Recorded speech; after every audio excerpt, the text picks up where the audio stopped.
hi everyone, welcome on the platform. So today it's very special to me, as on the platform we have two dear sisters of mine, Estelle and Gracie. And so I met both of them about 3 years ago, and I've been blessed to walk alongside them, mainly in sacred ceremony connected to the native red road that is called the Mountain ceremony.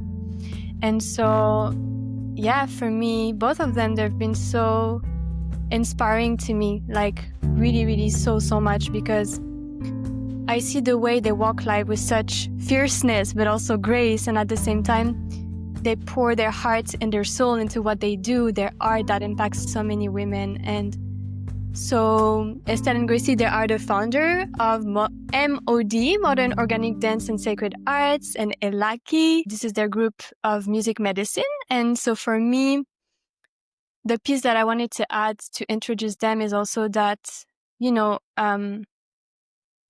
really, from what I feel in my heart, they're pillars of embodied wisdom. And I see that in the way they speak, in the way they move, in the way they dance, in the way they walk life with depth. So I'm so happy to make space, for them to share a bit about their unique path, and for you guys to receive some pieces that maybe could inspire you on your life's journey to connect deeper to your essence. So thank you, Estelle. Thank you, Gracie, for being here today with me. It's such a blessing.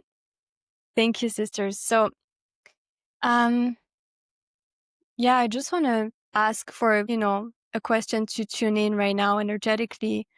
How are you both feeling right now in life? And I feel we live in such sensitive times. And I would love to ask, what feels the most important for you to carry as values in these times we're living in?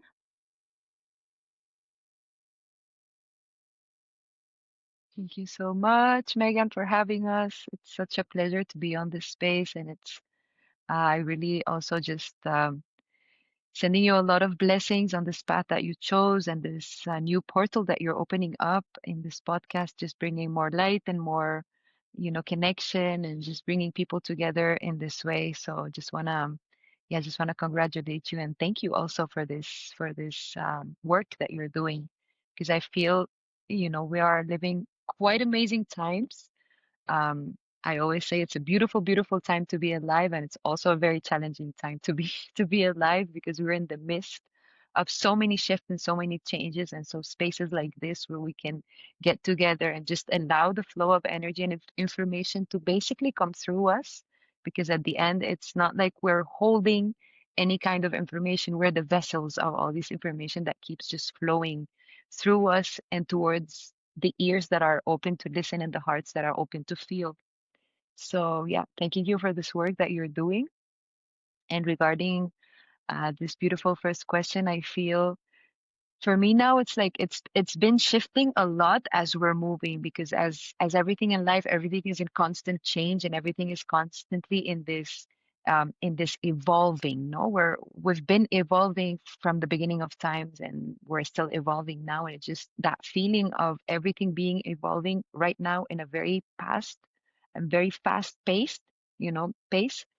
It's just like that feeling of being updating ourselves constantly, through our feelings, through our thoughts, through the way we speak, the way we connect, and the way we experience life, basically.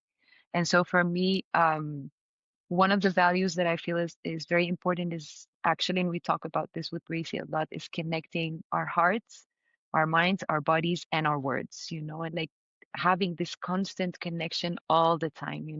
How is my heart feeling? How is my body feeling?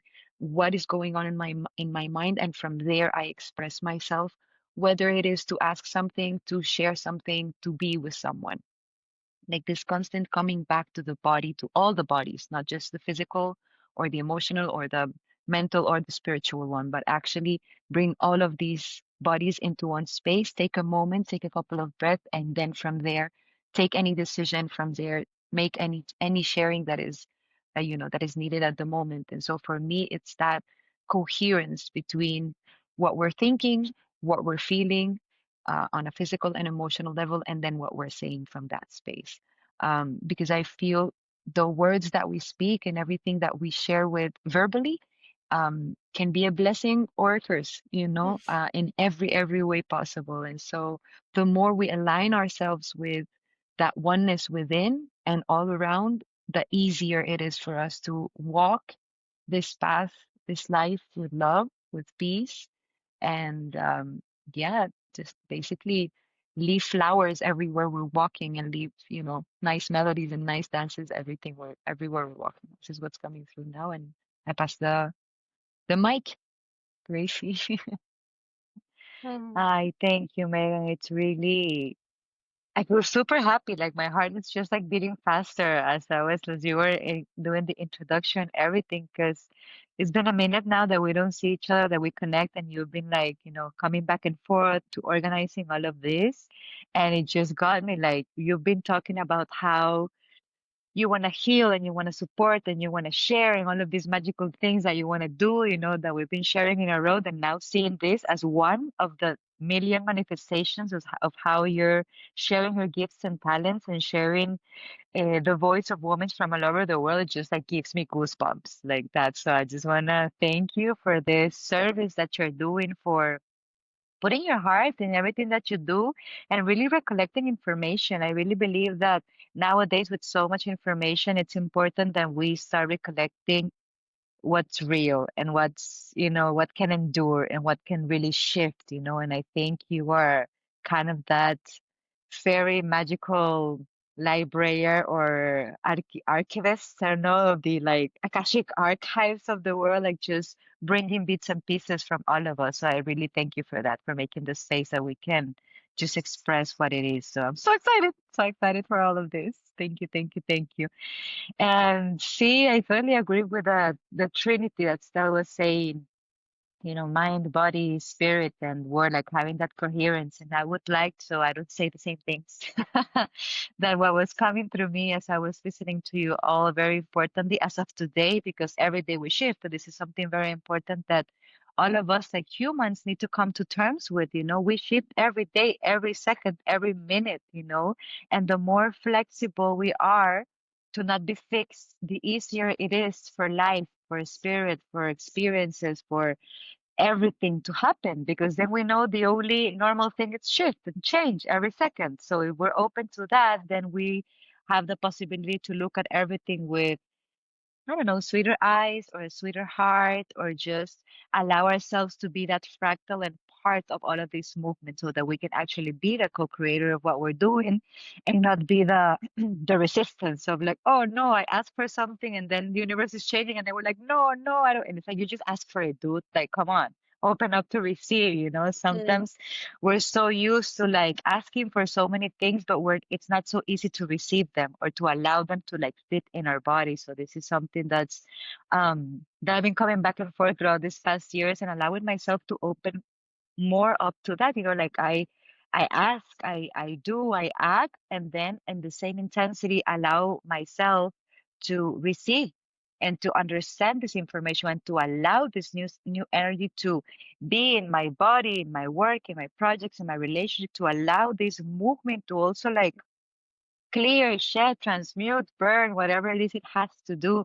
But I have to be open and willing to do it, to allow space, Mm. to allow spirit, to allow the universe to like move everything and be happy about it. Even though if I have a tear in the eye while it's happening, be like, have the tear if you want, but like know that this is for your greater good, because you're aligning. Know that this is something that you ask for, that your higher self and your angelic team like wants you to do. So you're their super guide, even though it feels uncomfortable, because the ego gets uncomfortable and the body gets uncomfortable, but the soul knows.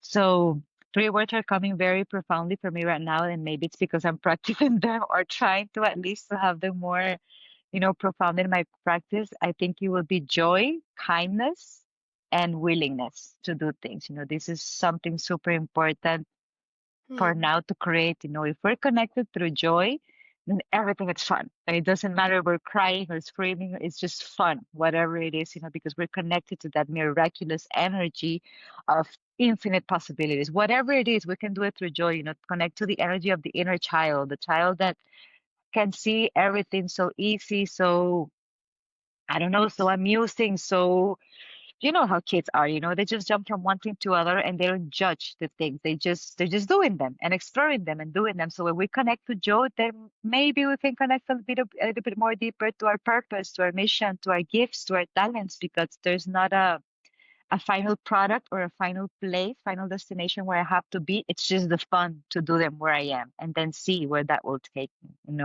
Mm. Also being kind, we need to learn, or we are learning or remembering to be more and more kind to each other. Starting from ourselves, be kind to ourselves, not be so hard, not be so judgmental, not be so, I don't know. Everybody knows how one treats each other, and like allow ourselves to be kind, to know that we're learning, to know that we're remembering. And from this space of compassion, allow any other brother and sister to also be kind to you and to you be kind to them, because we're going through difficult times, like amazing but strong times. And sometimes a smile can change everything. A sister, you're doing great, can change everything. And like just, a word, just open that kindness to the heart, that we're joyful. We're supporting each other, we're creating, because we're like being kind to one another, not judging one another who's doing better. What's like, no, we're just being kind and supporting each other. Just like right now, we're supporting each other with this podcast, with this information, and then having the willingness to move forward, the willingness to like move from where we are, to move to something different and move together. Hopefully, I mean, you can move individually. You always can, every heart, every human, it's a world, but when we do it together, it's again way much fun. And we get to be more kind and more fun and more willing to do, because then it's a party. So I think these three words really pop up to me right now, and how to move forward, or for today, because tomorrow is going to be something different. Mhm. Yeah. Wow. Wow. Receiving both of your transmissions right now. Wow. Thank you so much for sharing all of this. I feel you've been able to put the words on what I've been feeling like this past 6 months, and like just putting the words so beautifully that actually activates something in me, like more understanding within my psyche, which is like, thank you for that. Um, I feel there are so many directions that I want to take right now.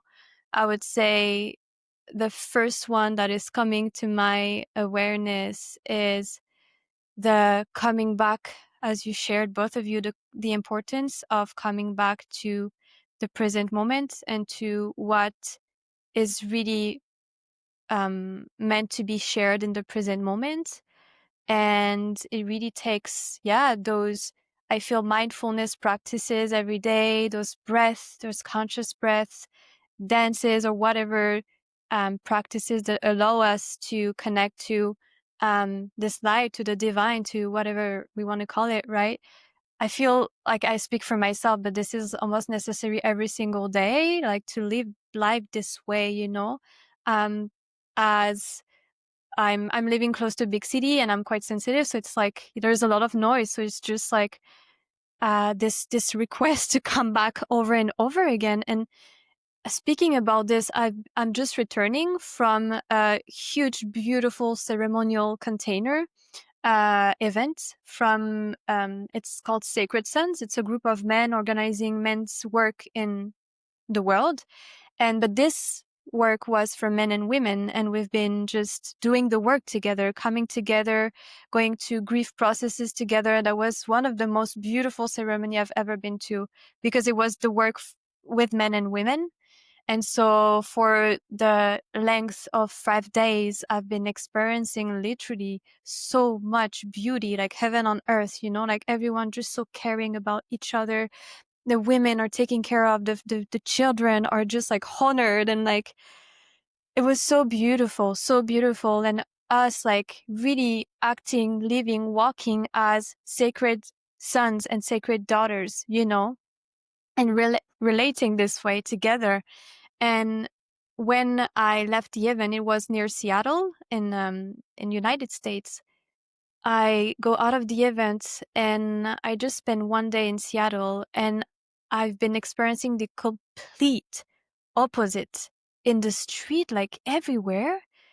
I was seeing a lot of people like very disoriented and mentally and physically. And I was like, okay, what is the message for me? And I realized, I don't have a crystal ball. I don't know like what is unfolding, what will unfold. But what comes to me is like also the mental health crisis is very serious in the world, and I don't know if it's gonna increase, this is the message that I got, is like, come back, like really do this work, because it's like, it's for yourself and it's for something way greater than yourself, because it has such ripple effects around you, around like your family and your friends. So it's a sacred responsibility to walk life this way.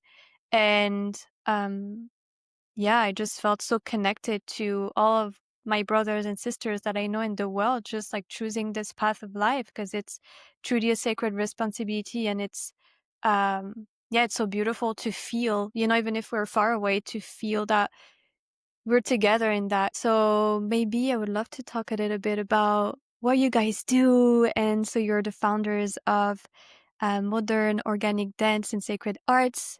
And yeah, so the question will be, maybe could you share a little bit about it and what inspired, its creation? And we'd love for you guys to dive into this universe. Thank you so much, Megan. Yes, I feel with everything that you're sharing and everything that we've been, holding in this container, it feels like as we're shifting and as we're moving, the sacred arts, one way or another, come back to us to just basically remember, to basically come back to the body, to basically tap into all the wisdom that we have in all of our large body. We tend to use a lot the mind, like we tend to think things through, instead of like maybe feeling them, or allowing our bodies to like bring back information back and forth. And so to dive into the portal of MOD and sacred arts, it's basically, so dance and music and song have been part of our lives, individually and collectively since we were born, I would say. Although we have like different stories, Gracie and myself, but it's the common thing is like the sacred arts has been something very constant in the constant change that we're having. So it evolves with us, like the way we move, the way we dance, the way we sing, the way we play. But the actual art itself, the sacred arts of dancing and of singing and of drumming, has been constant in our lives in one way or another. And so in this portal called Emily and Sacred Arts, what we do is basically we hold spaces for brothers and sisters to come together, and to share, our experience through the lens of the music, or through the lens of the dance itself. So it has a lot of like different portals within this big portal called Emily and Sacred Arts. And each one of these portals brings a completely different information to us, and is like directed to a different part of us. So the first one, I'm just going to talk about the dance for now, and then we can move through everything else. So the dance part of it is, it's basically, well, I was born and raised in Lebanon, and all of the information of the movement and the dance itself has been passed on from generation to generation. And although the dance itself has suffered a lot, through the whole industrial era and the whole, rush, rush, rush, rush, masculine, patriarchal side of it, that I'm not gonna, go go there just because I don't like to. But although it has gone through all of this journey, the essence of the movement and the essence of the dance itself and the codes that our, ancestors have held within the movement itself, that has been passed on from generation to generation, is still there. So all the information that we need to realign ourselves, realign our energetic body, realign our chakras, realign our heart into everything that we're doing, is still in the movement itself. It's still coded in the way we move the hand, and the way we move our heads, and the way we twirl, and the way we, move the hips, and so on and so forth. And so when I got to Costa Rica, and I just really como, found a completely different culture, because I moved from Lebanon to Costa Rica when I was 17, and I found a different culture, maybe a little bit like, como not so connected to this kind of movement.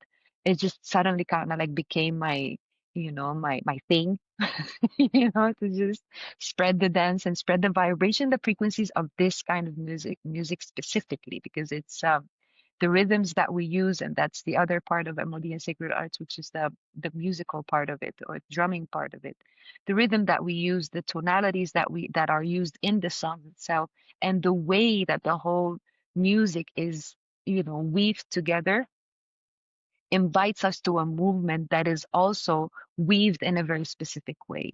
Yeah, so basically we hold this como tradition or this ancestral wisdom that has been passed on, and we're also, mixing it or like merging it and weaving it with the new ways, the new old ways of reconnecting to each other, the new old ways of reconnecting to our bodies, because at the end of the day, our body holds all the wisdom, like everything that our ancestors have learned throughout the years, and all the good, the bad, and everything in between, but it is in our body, and so the dance, basically it allows us to liberate heaviness from our physical body, everyday heaviness or ancestral heaviness also. And it opens space for the new things to come, for the new me to emerge, for the new woman that is ready to expand and embody in a completely different movement. Because if I move differently, then I choose different roads. And if I choose different roads, then I get to different results. And so that's basically, the heart of the movement itself. It's allowing, or just, allowing the experiment of creating new movement within our bodies, so we can move differently in life. I'm gonna make a pause there and pass the mic to Gracie. Wow, this is such a long topic. We could have the full podcast just talking on what we do. Love But to this. make because we're very passionate. That's why we do it. We're very passionate about what we do, and I think both of us were first-hand experience how dance, music, and art has healed us in different ways. And I always say this, uh the arts came back to me because I was, super depressed and low and down in my life. I had no idea that was happening. And then I started doing all of things and I started feeling better, for me. But life always works like this, you always have the answers and then you have the question, because you experiment things, and when you do things, you're like, oh, then you have a question and then you're already gonna have the answer. Life is just like this. That's how it works. So I started like doing all of these things and noticing how powerful it was, to dance, something as simple as dancing, and then dancing in community and dancing with women and then dancing in circle. And then, I kept adding layers and layers and layers. And I just realized how all of this was shifting my energy. Of course, I was, sensitive enough and obsessed enough to like be aware of all of these things. I was very obsessed when I got back to dancing, to singing, to drumming, I was like so obsessed. I wanted to have it all, like know it all, learn it all, like eat it all. I was like in that space of like, I want everything now. And I always say it's because my soul was like finally feeding itself back from something that I had cut for so long, because I was, you know, as a kid, as a teenager, I loved dancing and I had all of these superstar dreams. And then, I had to cut them off, consciously, unconsciously, because I had to get a career, be an adult, like all of this regular things that you were supposed to do. Because I like to believe maybe new families now, they don't like um oblige you to do this kind of thing. So I like cut this art or healing channel for myself for at least 10 years, no singing, no dancing, no nothing at all, because I was like so angry at myself, of course, and all of these things. And then when I opened the channel back again, because universe is perfect, and then everything is aligned, and you need to experience things, you need to have contrast in life. I don't know if I would love or honor so much the arts if I hadn't lost them, for starters. I don't think it would be the same.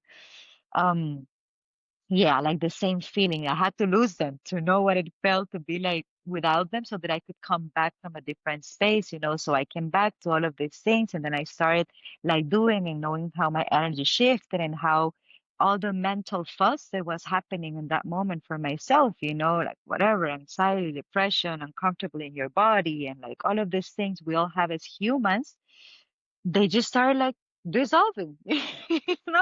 I didn't even know I had them until they started dissolving and I started feeling better in my skin. So Amundi is that proposal, allowing to have this sacred space for men and women. We always say men and women, but let's be honest, we work a lot with women. Mm. No, that's our main niche, if one can say, but we're really learning in like bringing both of these energies in our center so that eventually it can be more men and women. And every time there's a little bit more and more, but we are like fixed with women because this is what we do and this is what's been resonant to what we do. So like when we do these things, we just felt like it makes us happy. It makes us kind. It makes us joyful. It's amazing, to learn to move the energy to remember because both of us, we started remembering so much through the dance, and Estelle, she has like the blood of this lineage. I don't have it. I have other bloods and other things. And I was also remembering through a Phoenician art when my lineage is Mayan. What does the Phoenician and the Mayan have to do? All of these things, and then so much information started like coming through, and then we started like just having that knowing in the heart of like this makes people feel better, this makes us feel better. So much information we want to tap to, and people are needing it. There was a need of like people wanting to find spaces where they could decompress, where they could just let go, where they can release, where they could be ourselves. And these are the things that women come to us. They're going through a life crisis or through a breakup or through a work, like they're always transitioning. All the women that come to us are always in a big point of their life, and like life just brings them to this portal, and then we're like, okay, let's dance, let's sing, let's move, let's drum, and then everything starts shifting. You don't necessarily need to know where is it that you're going, you just need to want to shift what's inside. And then you can shimmy it out and you can move it and then you can create space. And this is something that's very important, for us humans to understand. We need to create space before allowing the new information to come in. We need space. You cannot build a house on top of an old house. Like you need to burn the old house down, the old foundation, clear the space, and then start thinking on what are the projects, like the plan, the strategy plan, and then find the people and then know the steps. Sometimes we want to put everything on top of one other just with life. We want to be sad and happy and depressed and complicated and like burned out, everything on top of each other. It's like, no, come on, man, come on, woman. Like, no, like, let's clear it. Let's put everything where it belongs and create space so that you can breathe again. Something so simple as that. So you can only breathe and like regulate your nervous system. We live in a world where you were just sharing it, Megan, about being in Seattle. Like our nervous system is so in alert all of the time. If we live close to the city, if we live in the city, and we want to be in the city because we want to work in the city. At least for us, we used to live out far in the mountains, playas of Costa Rica, the beaches. It was so beautiful, but there was no people there. There's just happy people there because they're connected to nature and the coconuts and the tree. And I'm like, I'm not really supporting anybody here. I'm just Mm. supporting myself. And then we started making our way closer and closer to the city, feeling our body of like, oh my God, and it's like, stop judging, let it go, the 5G, whatever, like you want to do this, you want to go to that people, then clear your space, make a plan, make a strategy and go for it. Stop whining about it. This is good for you. This is good for other people, something is happening in this portal. So allowing ourselves to make space. And I think dance and art, music, it's the easiest way to do it. We all dance and sing when we're kids. We just forget how to do it. And we always talk about it. The first thing we do is dance and like shake our bum buns, and like clap our hands. This is just what we do as kids because it's natural, because it's ancient, the adult has just made it very complicated. So his platform is all about allowing ourselves to go back to the heart, back to the womb, especially for us women, back to the wisdom of the womb through movement, through dance, through circle, through song, through ancient rhythms, through ancient melodies, also through ancient things that are hidden. Some things we know, some things we don't know, and we still do them, and then it awakens something in somebody else. But go back to that space where we can remember that it's not that we're broken, we're perfect. We're just remembering how to allow all of this perfect to put it into place so it doesn't feel overwhelming, Mm. Because as women, that's the first thing. We're like, oh, I need to heal. I'm hurt. I'm traumatized. I'm abused. I'm like, yeah, yeah, yeah. And what else? All of this is part of your creation.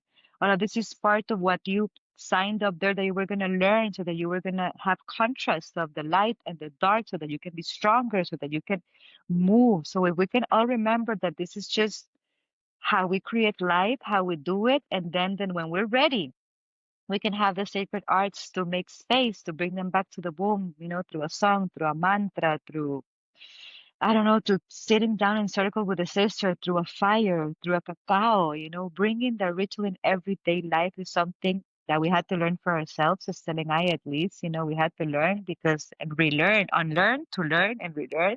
I don't know. Where was the beginning or the end? And then bringing that sacredness into everyday life. That's also one of our pillars. Like, how can we bring the sacredness to life? How can we bring the ritual to life and realize life is sacred? Everything, just as it is. We just forgot. And everything that we do, it's already perfect. We just need to do it. And if we do it with intention, drinking the water, having the cup of tea, sitting down to write in your journal, having that conversation with a friend, everything is sacred. If we remind ourselves of that, we don't have to do big changes. We just have to attune and align to what we already do and what we already are. And then everything starts falling into place. And when, of course, this is easier said than done, but this is why we feel it's very strong in our hearts right now for ourselves to remember that sacredness, that ritual through song, music, and dance, which is amazing and so much fun to do it. There are many ways that we do it, but most importantly, to inspire one another that when we're all like, fuzzed up or hysterical, like they feel, and I say quote unquote, like we call I woman, in Spanish there's a thing, está super histérica, that woman is hysterical when they're like, it's like, we just have excess energy and we're figuring out what to do with it. So give me a moment, we just have so much in our wombs and so much in our hearts and in our field and so much dreams and so much things, and we just need a minute to figure it out and to like settle everything down and to know what's the next step, what's important and what's not, and to remember all of these things. Lucky we are that we have so much energy available to us, so as the more we can ground ourselves and find like-minded people and find the right tools or channels to do it, the easier it is. For us, it's music, dance, and art. For you, it might be different. It could be painting, it could be cooking, it could be, I don't know. There's so many things, but allowing to have the space to know your energy, find your channel, and expand it from there. I don't know if I went really off subject with all of this. I'm a little bit lost. I'm just gonna pause there. You know what? This is all music to my ears. I feel like I'm dancing and I'm flying through your to everything that you share. So that's amazing, and I'm sure it's gonna be the same for people listening to the podcast. It's so good. It's so flowy and organic. So yeah, this is all of what we want. So thank you. I love that. Yeah, I feel what comes to me is just seeing you as bridges. Like bridging ancient wisdom into the modern world, and also fully making that choice, right? You could be like just resting in the forest or in the beach of Costa Rica, but no, you just choose to be in service, and serve others. And this is something that I definitely resonate in my heart and soul too. It's like, what can I do? Okay, create a podcast, even if I consider myself as still like a student, and there's so many incredible things to learn. And I'm like, okay, if I don't have anything like specific to teach right now, can I just invite people and like share, and to create that space, for other people to share their wisdom. So, and that's the point of the podcast. It's to uh, definitely bridge, ancient wisdom and to bring wisdom keepers to the place, and so that we can share more embodied spirituality. Because as you shared, there are a lot of information online, and I feel it's so dear to my heart, as I've been walking a path in which I felt also very ungrounded. And I felt quite ungrounded at some moments in my life, and I've been here to learn too, but like by swallowing a lot of information online and from different traditions or paths, I had like this realization that I need to come back to myself, to my body. What can I do? And this is when I just prayed for aligned people and teachers, and they came, and in so many forms, and with the danza too. So it has been such a blessing for me to come back to tangible teachings from the earth-based wisdom and ancient wisdom. And as Estelle, you shared something. You shared the new old ways, and it reminded me at the event that I was with Sacred Sons. There is this male leader, Kale. He talks about that too, like we need to go back to the new old ways, which means like it doesn't mean like it means really coming back to what is here, to the earth, to the ancient wisdom, to the heart, together, to the simplicity of things. This is how we're gonna evolve as in such a beautiful way within the humanity. So yeah, it's it's so beautiful to witness more and more incredible people just sharing their wisdom, and so that people from the modern world can receive, and yeah, it's just a blessing to share those pieces. Like, I just remember this moment where I share about this specific event with Sacred Sons, sharing about those simple things like earth-based wisdom, living in community, taking care of the children. Like, I share that to people and their eyes is getting like brighter, like I share songs, like people are just so inspired because this is what resonates deeply with the soul. Not too many concepts, and concepts are amazing, but sometimes we get lost in like different concepts, and it starts to feel a little bit like, a lot of weight in our mind, and we stay here instead of like just being present with who we are. So um I just wanted to come back to the modern organic dance and to this piece. I remember, I think Estelle, you told me that you decided to name it this way and not as belly dance, for example. And like, could you just like name the distinction? I'm so curious to hear more about this again. Thank you, Megan. We're just, well, every couple of days we go back into it, Gracie and myself, and we go all hypered up about, the valley dance and this and that and da, da, da. So part of the work that we are doing, through this portal of MOD and sacred arts, and basically through our lives also, like this is just como one space where we hold all of this, but also, Gracie has her own therapy that she does and all of the work that she does there, and me also on my side with the music. Part of the work that we do is decolonizing some of the ways that we speak and we refer to things. And this is not like, this is not something new, let's say, like we all know we've been colonized in different ways.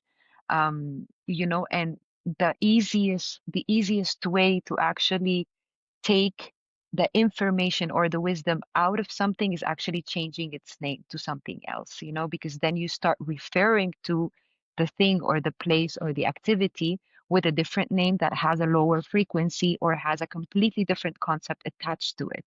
And this is quote unquote dangerous because nothing is. At the end of the day, we can shift it all and we can change it all because we're alchemists of lives.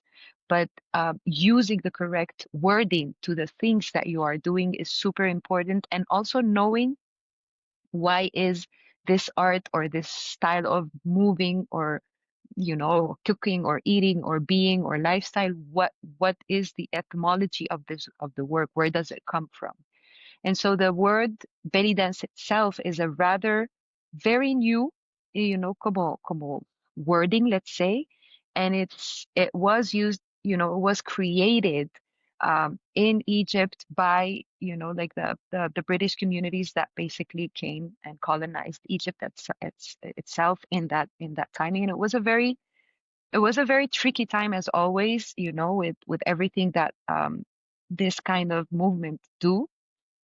um, so it brought a lot of like richness into different music and movement and all of this, but it also oppressed a lot of things and it hid a lot of the wisdom of the indigenous people and all of when I say indigenous, just the people who are there in that land holding the wisdom of that land and the wisdom of its art through their generation. And so the word itself, belly dance, it was just put out there just because they are moving the belly because the kind of movement that is done in this region, like Egypt, Lebanon, Palestine, Syria, Turkey, like all of this region, Mediterranean on this side, on the east side. It is very much in this part of the body. It doesn't really have a lot of movement, like, like in the extremities. It's a lot of the tronco, the trunk, like the chest, the belly, and the hips. Like, this is the center of the movement of this, this ancestral dance as such. And so it started being referred to, this kind of movement, as the belly dancing, because it's like it's the belly that is, in constant movement with the all different waves that we're doing as we're moving to the music. And so for us, every time I hear the word, just something kind of goes like in my body. I just get a little bit offended. You every time, less and less and less, because we're shifting and we're changing.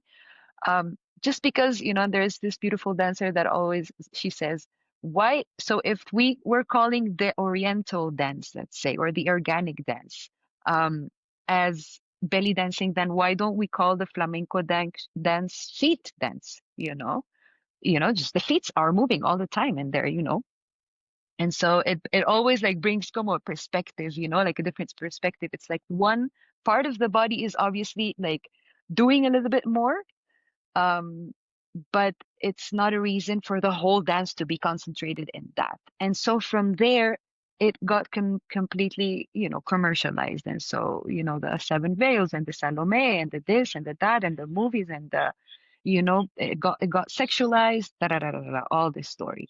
And so for us, it was super important to take it out of that realm, take it out of that space that it has already been como denigrated so much. And it was, like this ancestral way of moving was taken out from the circle, taken out from the communities, taken out from the medicine of it, of dancing in circle, of dancing for the community, of celebrating the everyday life through different kinds of dancing, and put on stage and put for entertainment and put out there just to be, just this sensual dancing, let's say. And so for us, bringing it back and shifting the name, and we constantly have to re-explain, through our Instagram, through our WhatsApp, through even the calls, the chats that we're having all day. And I love that we're doing like this kind of education, because it is important, it is important for us to, again, decolonize it, like take that away and bring back the importance of what we're doing in the dance itself, the remembrance, allowing the remembrance to come. For me, it starts by taking out the name, and actually calling it for what it is. And for me today is the modern organic dance, because one thing we know about this dance, and it has been passed on, like, there are no two women that moves the same. Each woman has her own set of movement, of, a unique body. Just as our digital print is different all over, we are unique in that way. And so the way we move the music is also unique. And so, of course, you can, study movement and this and that, and how do they, how do we move here and there. Technical things are important, but the most important thing is tapping back into your own wisdom, into your own, like uniqueness, into your own way of expressing yourself. And from there, you express your dance. And so the big title is Modern Organic Dance, or MOD. But in it, we have a lot of like small things. So the Lebanese styles, and the modern style, and the tribal style, and the dabke style, the drum solo style, etc., etc., etc., etc., etc. Classical style, etc. It's just to actually give back the importance of each one of these different styles, um, and take it back, to that space. I feel it's for us, like it's like that first step into reconnecting to that wisdom, and to remembering that every time I go to one of these classes, and every time I go to one of these circles, I'm learning new things, but mostly I'm remembering. Mostly I'm remembering things that are in the members of my body. So remembering, it's putting the members together, through that perfect undulation that is perfect for you, and is unique for you. So yeah, I think I'm gonna close it there. Thank you. That's amazing. I love that so much. You know, what came to me is like, yeah, belly dance, modern organic dance, these are names, but not just names. This is so important. Like, thank you for that.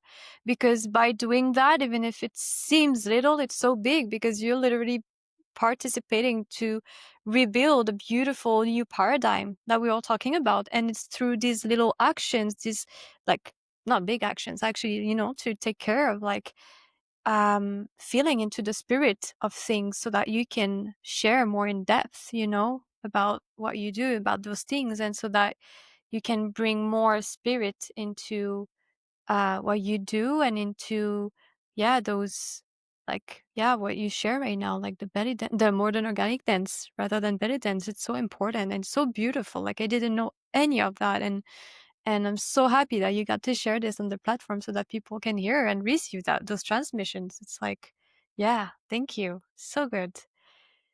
And and how do you weave ritual and ceremony into modern organic dance and sacred arts?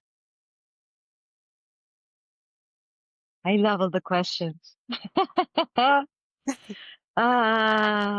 Okay. Let's see how we can explain this by being concise. So, yeah, so as we were sharing, there's like many branches of our magical MOD tree of fruit and colors and magic. And it looks in very different ways, because that's the thing. I'm gonna say this, like for instance, we have, so people understand, we have dance classes, we have drumming classes, we have circles of sharing, we have ceremonies, we have concerts, let's say just this ones, so people understand, because when we go like, oh, intimate ceremony, they're like, what the F is that, then we have to explain. So let's say we have these five things, like different kinds of formats of doing it. And that's just the way of doing. The thing is that all of our methodology of how it's said and what Estelle was explaining, it's about, for instance, the dance classes, to keep in the same subject. Yeah, you're gonna come and you're gonna dance and you're gonna sweat and you're gonna stretch and you're gonna learn a sequence and you're gonna learn steps and you're gonna learn all of these things like normal. And because of how we do it, you're gonna understand what each movement is. Why are you moving your hip this way? Why does it matter if you're doing it to the right or to the left? Why does it matter that you think the movement, it doesn't look good on you, or if it's a resistance or if it's an emotion that's blocked?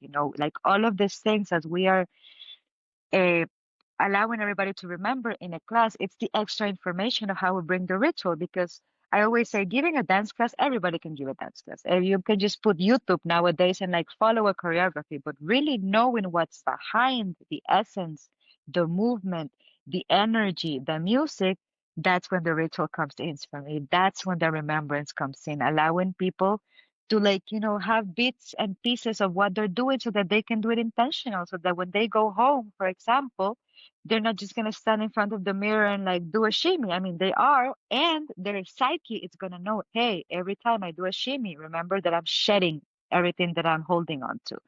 Every time I do a shimmy, I'm burning everything that feels icky in my womb. Every time I'm doing shimmy, I'm like, fill in the blanks, fill in the blank. And that's where the alchemy happens. That's when the ritual becomes the everyday thing, because you just feed the psyche with some extra information of what the movement already does. It's like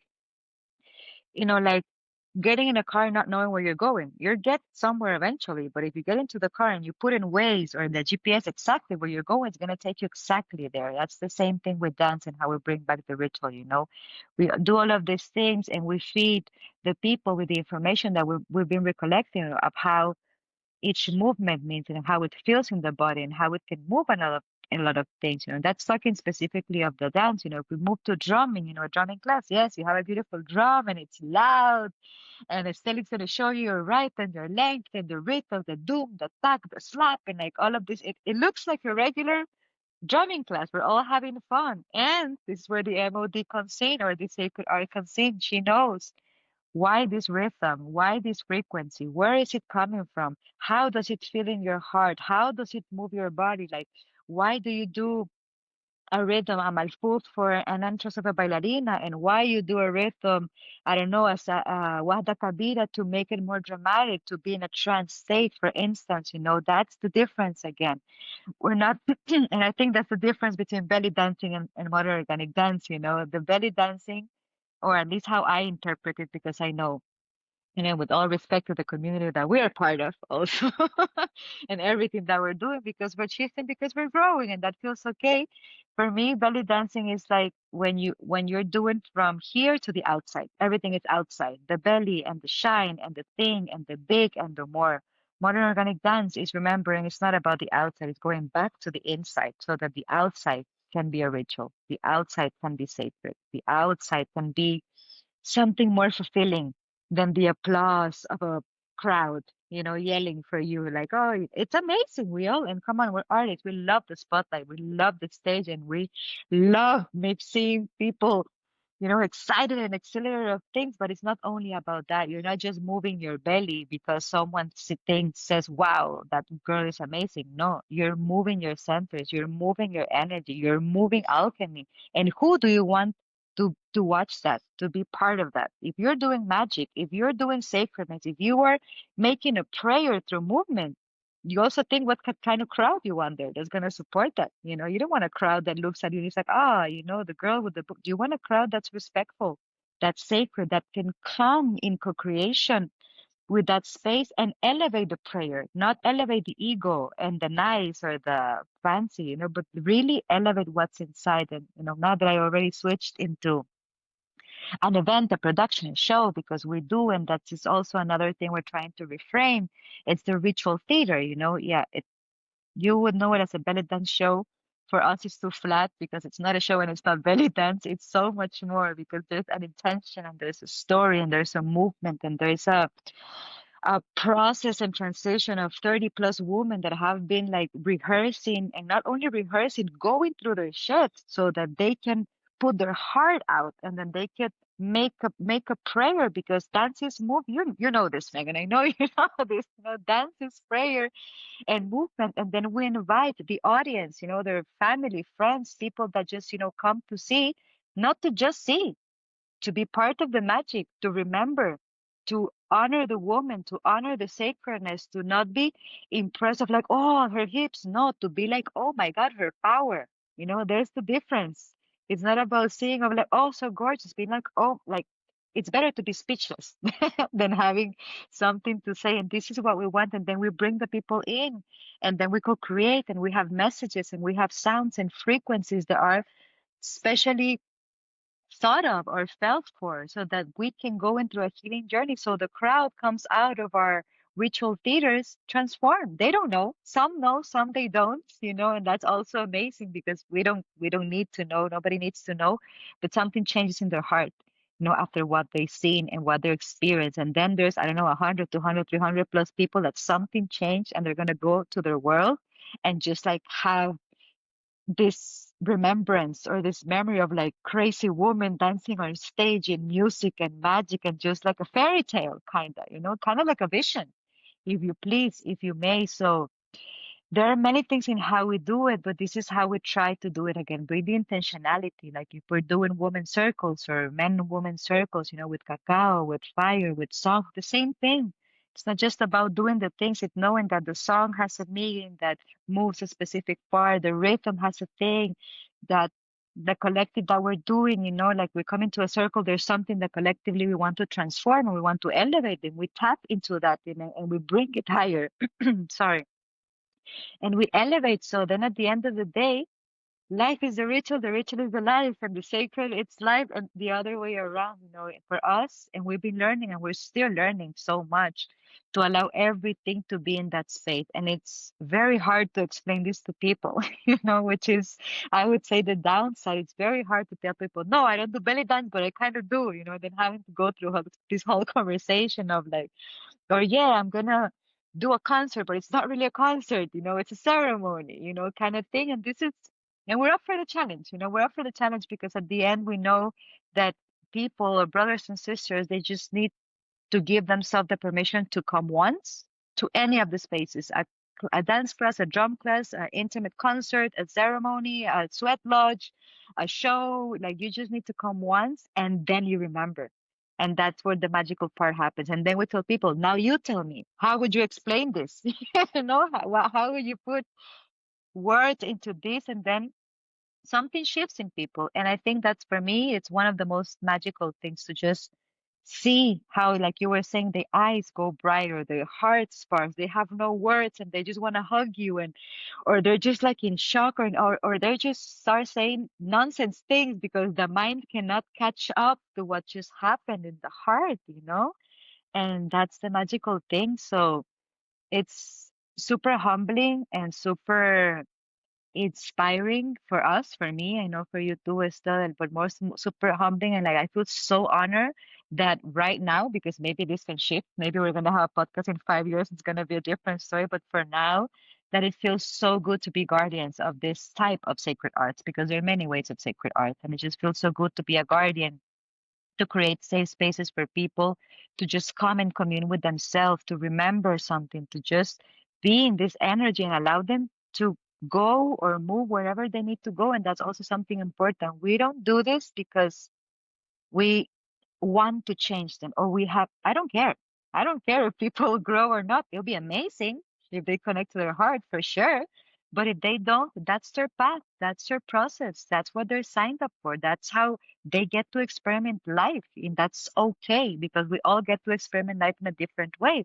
The thing is that the ones that sign up to be through this kind of portal, we're so eager to find each other and so eager to share and so eager to elevate all of these things through dance and song and music. So yeah, it can look in many different ways. I don't know if you want to add something. Again, got totally off topic, but this is how the abstract of sacredness and ritual in life is for us. I love this so much. I see you both guys as, dancers and teachers, but also kind of scientists. Like you are able to put the words on like what is happening in the body so that you can explain that to women. That actually increases the impact of what they do because they understand what they do. So of course it's the impact is going to be, increased in their own experience of this sacred art. So yeah, it's so beautiful. This is truly an art to be able to teach and be able to name that, more than just like moving in the physical body. And I was just seeing you like seeing the modern organic dance and sacred art like as this big school and a type of school that should be here like in worldwide, present, like, like there's business schools, we should have modern organic sacred and then sacred art schools everywhere in the world, and yeah, definitely I also understand this is something that is not the easiest to explain in few words, and it's meant to be experienced, I mean, for sure. Okay. Do you have anything to share before the next Yeah, thank question? Yeah. Yeah. Yes, this image that you just gave, it's like an image that has been, recurrent in our lives for many, many times. I really believe like the whole work of the high priestess, of all the different, like the different archetypes of women, but specifically the high priestess, that is that work of that now we would call her artist, but in the older days they would call us, all of us, high priestess, which is basically the woman that is so connected to her womb, so connected to her body, so connected to her heart, and so connected to the oneness of it all, that through rhythm, this is why like all of the imageries that we have of older, wise women, you have the sculpture and they have the drum, or they have like the flying skirt, or they have like tambourines in their hands, or like a flute, or like all of these different la musas, the muses of the arts. um like we are the holder of that information and that wisdom moving forward. And when I say we, it's not like Gracie and myself and you only. It's all the women that are willing and open to tap into that frequency, because art is not, so the universe is so abundant and so amazing.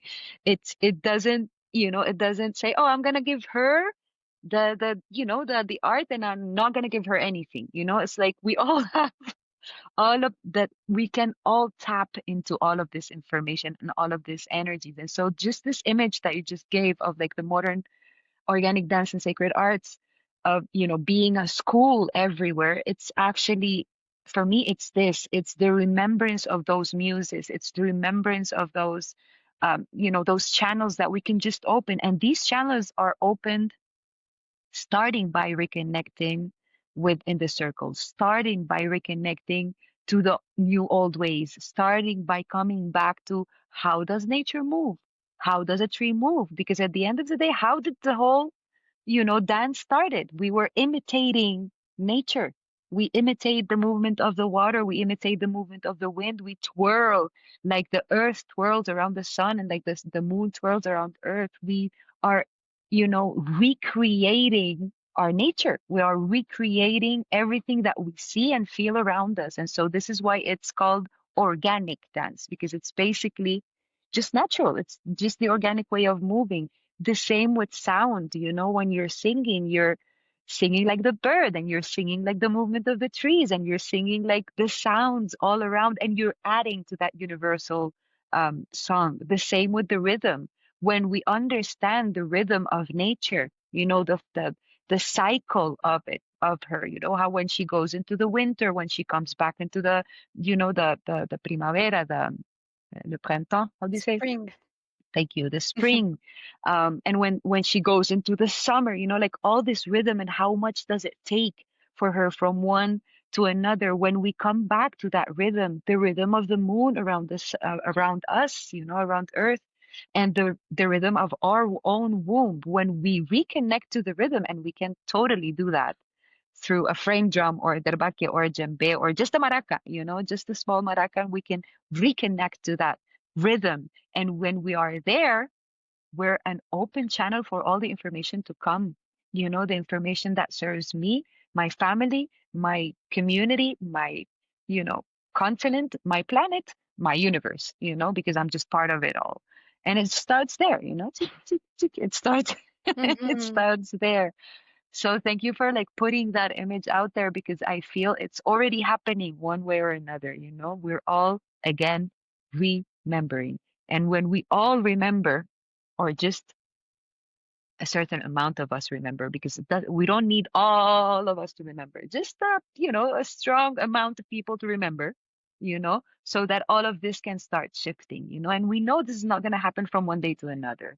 You don't get the wake up and you're like, oh, okay, I'm awake, like we all know this, you and probably everybody hearing podcast, it's like you get that hint of like, oh my God, there's something different, but you don't wake up the next day with all the wisdom. Just remember it, like you start your path, you know, and you start taking care, like taking things out and some things in, and trying this and trying that, and and something works perfectly today, tomorrow it doesn't anymore. You try something different. That's a whole path, and that's the beauty of it. Because if it was just like a pill and that's it, then what's the fun in that?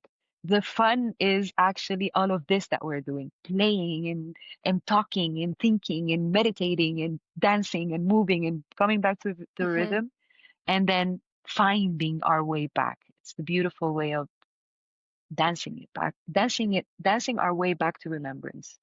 Mm. Wow, so beautifully said. Yeah. Oof.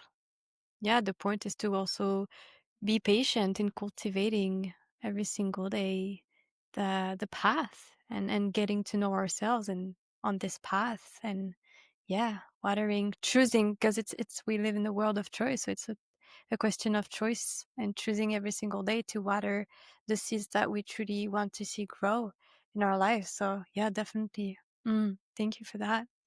And still around dance, for me, I see in my own life how dance is such an incredible ally. It has been, it still is, to support me to feel connected to the divine. And I know it's the case also for so many people, men and women. And also at the same time, it can be such a vulnerable place to be. Like it can feel edgy, it can feel sensitive. And so, like for people that are here listening to the podcast, what would you say to those who maybe are afraid or maybe would love to start, and actually how important it is for a human being, to cross these thresholds, of connecting to deeper expression of self. Wow, that's an interesting one. Hmm. I would say just do it. I know it's easier said than done, but no, let me explain a little bit. I mean, the only way to finish, it's to start. And that's the thing. You said something very specific there. We have to be patient. We as humans, we are programmed in a society with everything just going faster and faster and faster and faster and faster, and we can never get a hold of it. Just when we think we got it, it's like the new thing, the new upgrade, the new app, the new God knows what, like we are being dragged. And notice that this is part of the illusion, this is part of the trickster energy that wants us to stay in this energy of like not pausing and not knowing and not feeling. They want us to go faster and faster, and then our nervous system is fried. And then the mental things are happening, and now it's a la mode, the mental illness you mentioned at the beginning of this podcast. And I like to say, well, yes, there always have been imbalances of all parts of the body, not just the mental, the physical, the emotional, and depends on who discovers it. And mainly are men. They put a name, and then we have to stick to it. And this is the type of abuse we live with every day in life, and we're just okay with it. And then we go, and go and go. And what we need to understand is that yes, times are being accelerated. Life, it's moving faster. We are receiving so much more energy because this is the first time that the planet Earth is going through an ascension without us being annihilated. You've read history, like there's a civilization, they're wiped out, and then another one, they wiped out. We've been wiped out for so many times so that we can restart. And apparently, whoever is up there or down somewhere putting the threads decided this time we're going to do it in this body with all the humans here. And apparently, we said yes, and we signed up for it. And we're here. So it's a different experiment. It's a different way of feeling that we get to be in that same body, but shift from the 3D to the 5D, 8, 9, whatever you're hearing out there, like this in my same home, my same work, my same house, but everything is shifting. And this is what we want to notice, that everything seems the same, but we are not the same. If we're going step by step, going back to that remembrance, like pausing for a moment, not going where the crowd is going, but ¿cómo se dice? Being opinionated. I always say ask everything, don't take things for granted. Like ask, why is the crowd going that way? Why do I have to have that newest iPhone? Why do I have to download that app? Why? Like ask the universe. Because if we start asking the universe, we'll start getting answers. And when we start getting answers, then we can be like, oh, I can think and feel different, but we need to start asking ourselves the right questions so that from that space we can help ourselves break through the illusion we have created for ourselves from our environment, from our work, from our family, from everything that we do. And something so simple as asking questions, again, like a little kid, just asking, why this food? Why this space? Why this? Just why? Allows the illusion to like make space. And this is what we want, the space. So that in that space, we can receive that inspiration of like, if I'm not going to the party with my friends every Friday night like I used to, then what else can I do? What if I don't go to the party? And then something's gonna pop up. Maybe. Maybe you get to stay at home relaxing for the first time ever. Maybe you have a friend that invites you to a circle. Maybe you have a friend that, I don't know, that other things are gonna pop. But if we have our bubble so air tied up, nothing can come in. We need to make questions. We need to make space. We need to breathe so that all of this other extra energy that's available for us can come in, and then we get to decide. Do you want to go to a circle? Yes or no? If today's a yes, great. You're going to have a different experience. If today's a no, great. At least you didn't do whatever you do automatically. And that's already a win-win.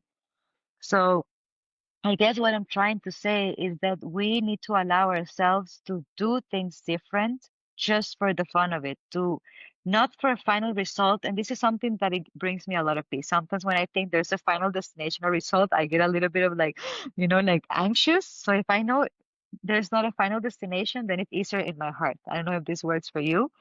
So it's like just allowing to do different things just because, not because you're gonna. And there's also this thing happening now, trending. They were like, if you go to a circle, you're gonna go all shamanic, and then you're gonna go all hippie, and then no, you're just going to the circle, period.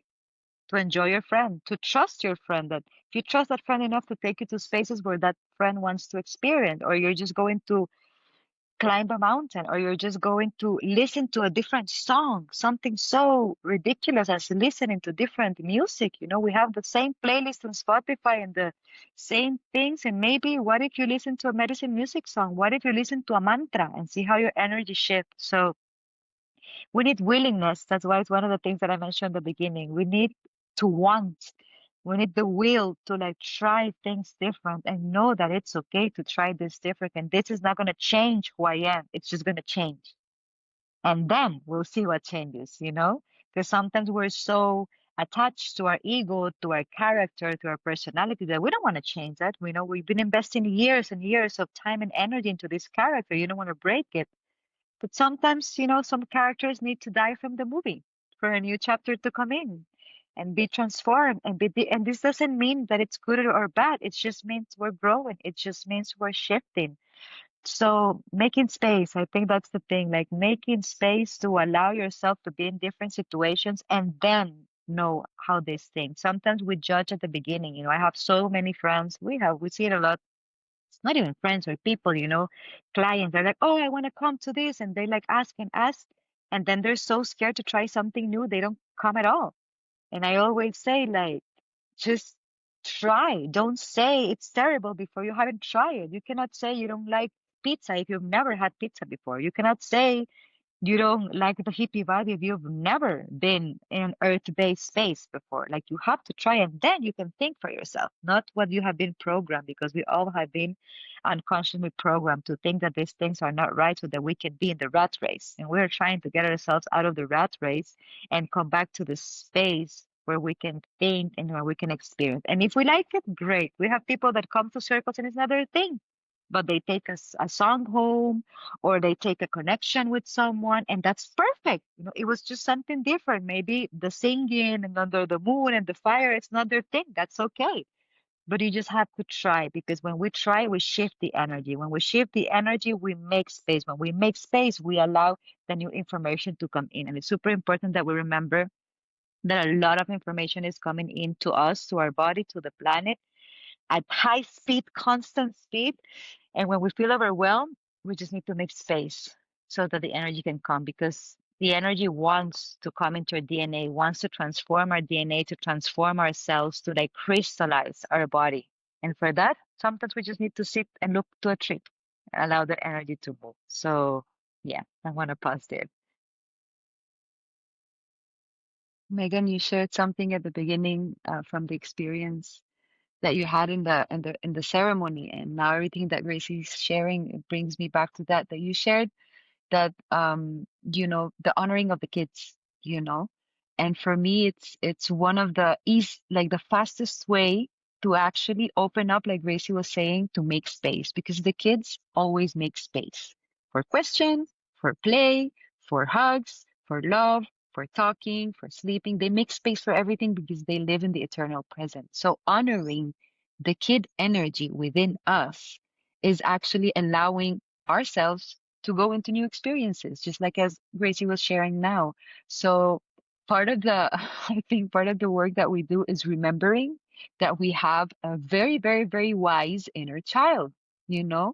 And so creating one activity, I would say per day.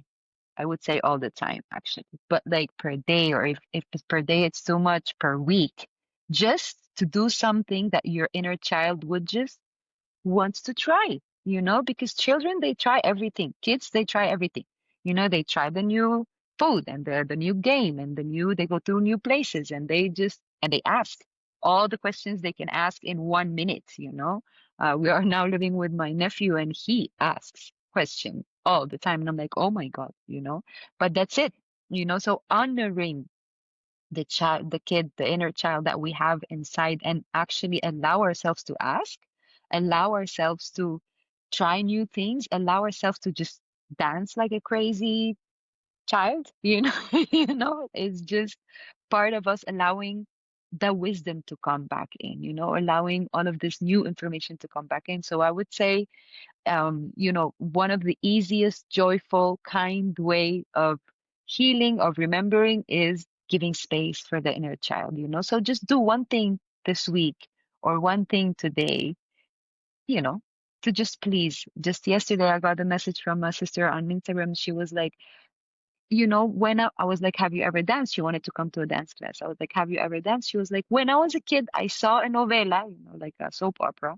And I thought one day, you know, and then she wrote me yesterday. I was like, I would just started celebrating that the day has come, for her inner child to actually complete that dream, to bring that joyful experience to the heart. So I would say, listen to your inner child and just do something nice for her or for him today.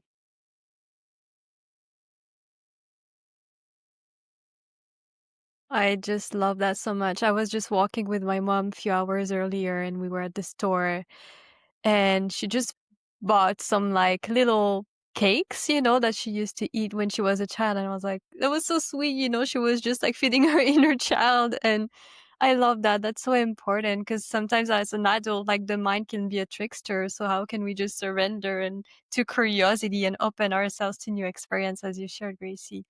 So yeah, absolutely. Being curious, curiosity is so beautiful, and children are our greatest teachers. Like, oh, they're so inspiring.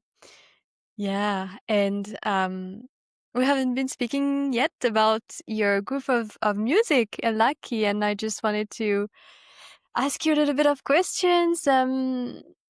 Maybe what came to you when you decided to create that group? And I'm curious about your process of creation of music, since it's medicine music medicine. I'm just curious if you have a specific process or prayers around that.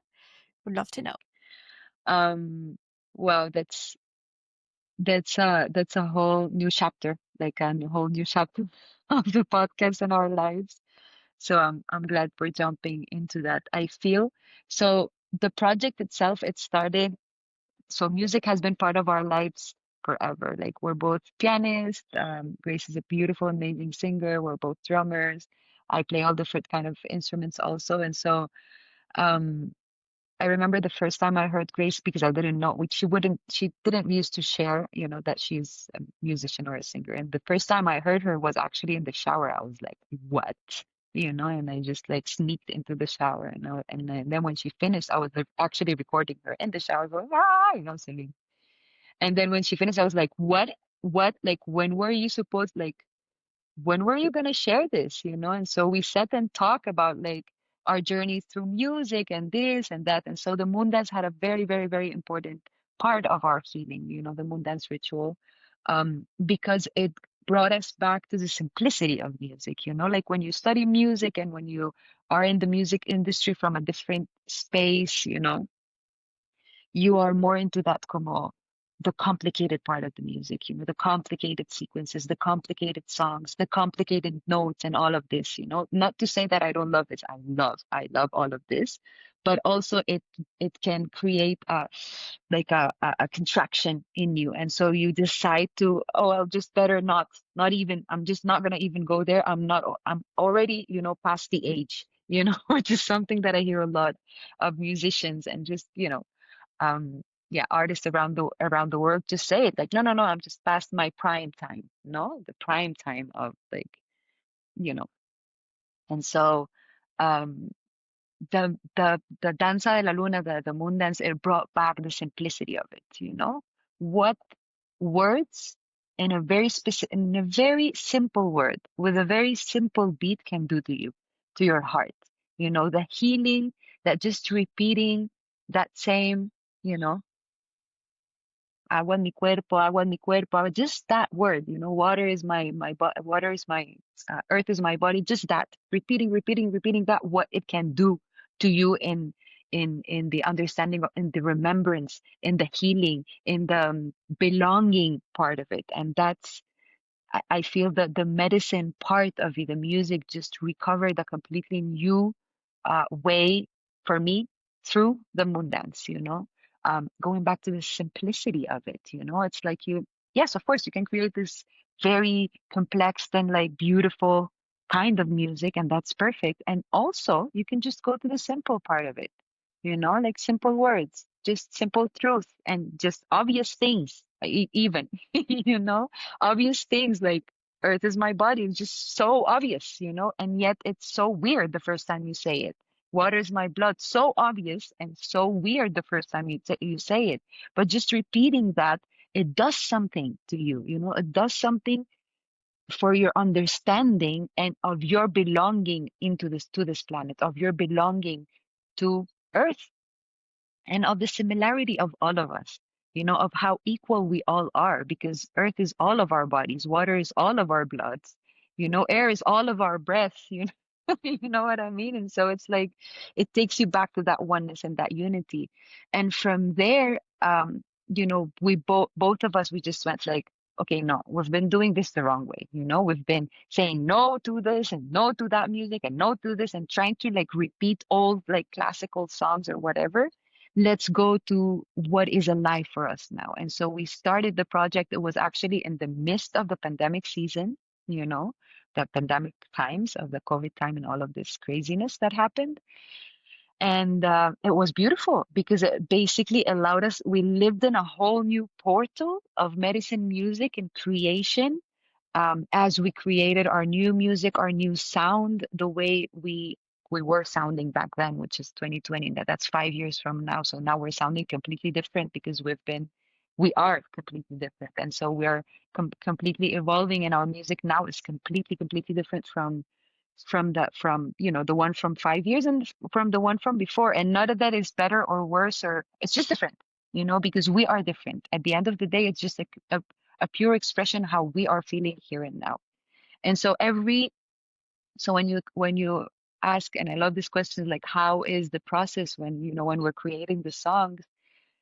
The other day I went down with Gracie to the garden that we have here, and there's this fountain that has been all the time just putting water, water, water, water.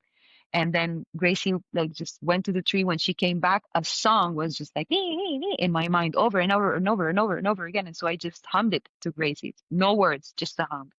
And she was like, "Oh my God, that's the song of the fountain. I asked her yesterday, what's your melody?" She had a full conversation with the with the fountain of water the night before. I was not with her.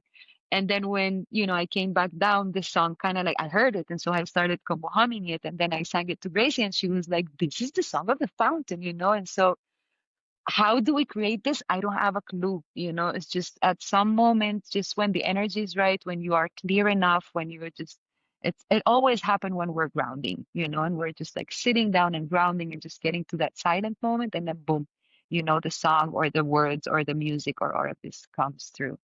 And so how we share this in our circles, in our concerts, is we always open a safe space, because for you to be able to hear this kind of music from the heart, a setting has to happen, like a setting of how music should be heard and how the song should be sung and how just like a letting go. And so we always, bring in the smudger, we bring in the fire, we bring in the cacao, we bring in the intentionality to the circle or to the intimate concert that we're in, just to allow, again, those high priestesses of arts, the musas de la música, just to allow the angelic realm to have space, just to allow all the elements to have space within the circle.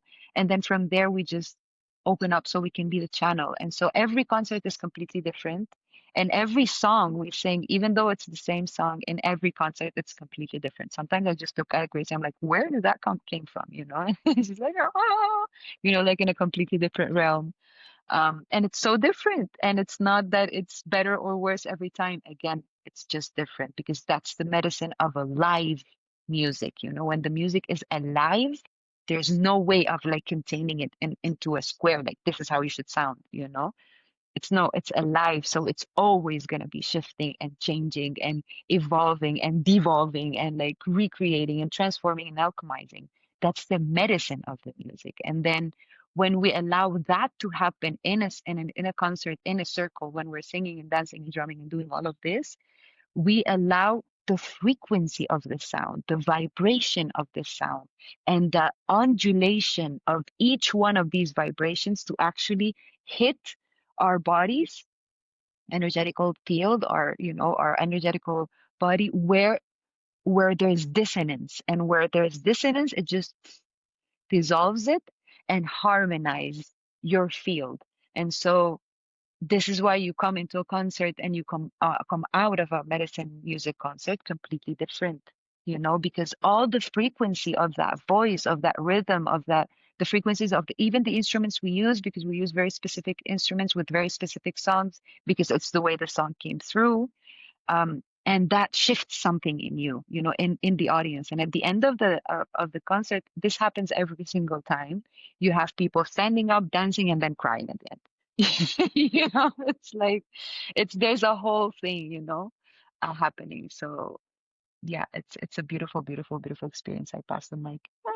So beautiful. Thank you so much. Yeah. And I had the chance to experience your concert in Costa Rica, and Yeah, I can say, yes, it was so beautiful. I felt so joyful, so full of life and fire and vitality, and I enjoyed it so much. So yeah, such an honor to had the chance to go there and be here to experience your music.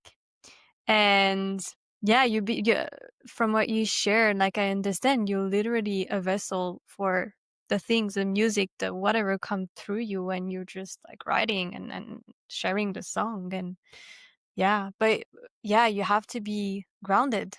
You cannot receive that from a place in which you're stressed or you're constantly, yeah, doing things, right? And yeah, it makes me think of a book, an amazing book that I've been reading recently. It's called The Artist's Way, from Cameron. I don't remember her name, but it's amazing, and it's actually um, teaching you how to uh, rewire your relationship to artistry, because in this modern world, we've been so cut, and kind of um, yeah, cut from art in general for so many of us, and so she teaches us to rewire our relationship with art, with music, with whatever, and it's such a beautiful book. um and in the book, she guides us to really take the time every single day for ourselves in silence, to write, to do whatever, but like to be grounded, to feel like rooted. Otherwise, we keep being like in that noise and we don't let spirit to move through us. So, yeah, I just wanted to share that piece. And still around that, um, yeah, I see you now, like I see you traveling the world and sharing your art and, offering different offerings, different events. And I'm curious for you, how, like it's quite a vast question, but like how has this journey been for you, like to be here and to evolve in that way, and to be able to share your medicine and to be received by many women today. So curious. It's so inspiring too, you know. That is a very vast Yeah. question. Ah, wow. Mm, well, first and foremost, I would say it's been like an honor and a blessing to be able to experiment life like this in the past years. There was a turning point in our life, in our relationship that really shifted everything. Uh, Basically burned everything. We killed everything we had. This was like 7, 8 years ago. So, like burning the old house so we could build a new one kind of way. We didn't know we were doing that. That was the crazy thing. We were just being very impulsive. And, at least me, I know I was very impulsive. I just, felt like I had to like disappear and like let go of everything. So I went all like, this is done, shutting everything down. We're moving out of the country. Like I'm done, I was just done with everything. Little that I did I know that I was also spirit guiding me, a very angry spirit and complicated spirit at the moment, that had no grounding, no coherence, no train of thought, just like, and sometimes we kind of need these things, sometimes, we've been pushed and softly pushed towards something different. And then when we don't, like something very dramatic happens in our life so that we do it yes or yes. I think this was our case. Something very dramatic had to happen because we love what we do. We were dancing, we were doing all of these things. It just didn't feel right in the heart. And that was when it started becoming uh weird, like we're dancing, doing what we love, but we don't feel happy. We feel empty and complicated inside. And how am I gonna share and transmit this wisdom when I can't even be happy for myself, So like all this dramatic process happened, fast forward to that, where Estelle was saying to the pandemic times, well, no, before that, we went traveling all over, like we're gonna go travel the world, do our thing. And we had very amazing experiences. Again, we didn't know what was happening. We didn't really have a plan. We went all, let's just flow with it, which I love, but you kind of need to know where you're flowing to. And this was one of my biggest like teachings, yeah, you can flow all you want, but no, to which ocean you're flowing to, like which direction, which river, because there's a vast ocean in the world and you can end up anywhere. More complicated than you were if you don't have like something that grounds you in the heart. And that was the first 3 years of traveling, like just going, coming, meeting people, amazing experiences, super complicated, dark experiences. And we just like kept learning and going until, pandemics obliged the whole world to stay at home and like rethink life, which when I think of it like this, I believe it's a great gift from the universe. I mean, not everything that happened, that was just part of the greater plan, but we were all obliged to be contained in our homes to really think for once, for all the questions we hadn't asked in our lifetime, for everything we just were afraid to think of because we're so automatized in everything that we do. And that's when the magic happened for us, and we couldn't move or run or get busy with things. Because for me, well, I think for the both of us, we tend to get very busy with what we love sometimes, but we don't want to think, And I think this is something very human. Like we're doing, and then we do more and more and more, just to keep in the flow. And it's like we're overdoing it. We need to stop, So we were very busy at the moment, and then we had to pause. And all of this music was the thing that brought us back to the heart. I have to say, it was not dance, it was not the ritual, it was not the community, it was music. As clear as, because we were the both of us alone, living up in a beach somewhere in Costa Rica. Whoever we rented the cheapest Airbnb at the moment, because we didn't have work, we didn't have a home, we didn't have a car, we didn't have work. The world had stopped down. And we were like, oh, fuck, now I, now this is getting interesting.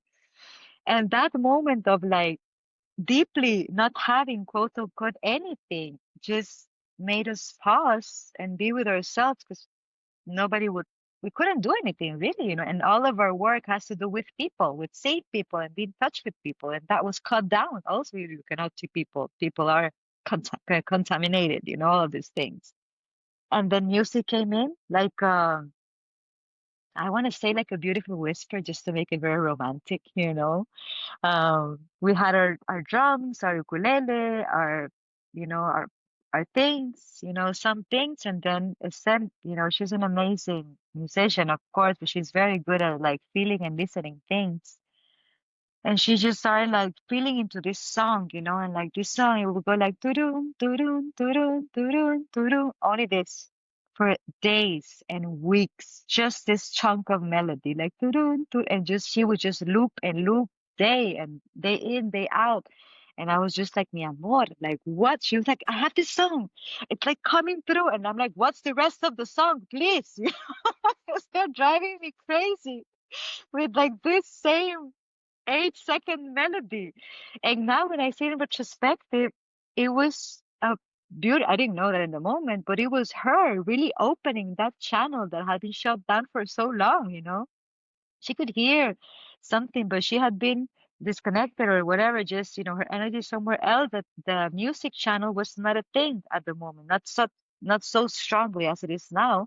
And she just felt it was there. And I feel like she was just like scratching the door of this channel with a turun, turun, turun, turun, until the door would open. Now I can say it like this. At the moment, it was just annoying, honestly. And I love your mom, but it was just annoying. Like, because I was like, give me a song, woman, because she's good at downloading songs. I'm good at like putting word into it. And then we're all good at everything. But sometimes one thing comes easier for the other. And it was her opening the channel for the both of us. I didn't even know, and then something happened. The full on melody came in. And then I was like, oh my God, okay. And then I started putting a song. Uh, not even words, like vocalization to it. And it just felt like we were alive again for so many years. Like it just felt like a magical door, portal, realm had just reopened itself to us because we were willing to hear it. We were willing to receive it. We were asking for something like, God, what are we gonna do? What is it that we should be doing? It was music, at the moment. And then that opened a beautiful thing that was very surprising for the both of us because we've never really made music, quote unquote, for a purpose, but we've always been making music, again, these kind of things. And then one song came in, and then the other, and then the possibility to create like this video and song theater project. And all of a sudden we were like back on track, and exactly all of the pieces started like falling into place. And I was like, oh my God, we're musicians now. Like, what is this?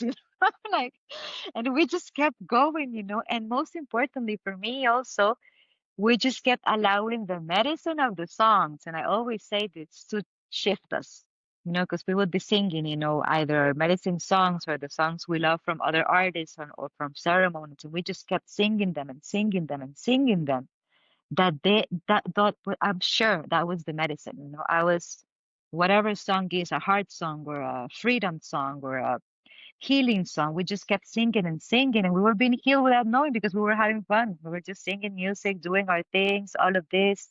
Fast forwarding from that, music became a very strong pillar of our life. And then people just started like asking like, hey, are you open to do you make concerts? And we're like, yes, even though we were not doing concerts. We're like, sure, I have song, I have instruments, I can, I just haven't thought of it because we didn't really know where music would take us. We were just doing it for the fun of it. And then a dear brother of ours like presented us this possibility of like doing one, and then just people started calling us for concerts, intimate concerts or private concerts or birthday concerts, whatever kind of thing with this ceremony, cacao. We were like, this is fun, this is super fun. Let's keep doing it. And then you were there, Megan, when we saw, I think it was 2, 3 years ago when we officially did our concert, like the name and the concert. Murillo was here, Maite, Jocelyn, all of them in the Colmena, this beautiful space in Costa Rica pier, it's magical place in the middle of downtown, but with a tree and like so magical. And our friend was like, yeah, you can do something here. That was the first time we created something serious, I would say. And then our friends were there to support us, which was so important because our crowd were our friends. We did it because our friends were leaving, like you were leaving to Canada, another friend was leaving to Brazil. Like we were all like closing our trips and our journeys from all of these things that we were doing. And then it was just a party. If you think about it, like now that I think we were just making a party for ourselves and celebrating life and putting our gifts and talents to the moment of the creation. And that just amplified this door that had been open, through love, through community, through the love in each and every one of you. And I've always remembered this moment and this year specifically because after that year, we started doing like monthly intimate cacao ceremony concert, like with intention and really receiving people that we don't know, not just our friends.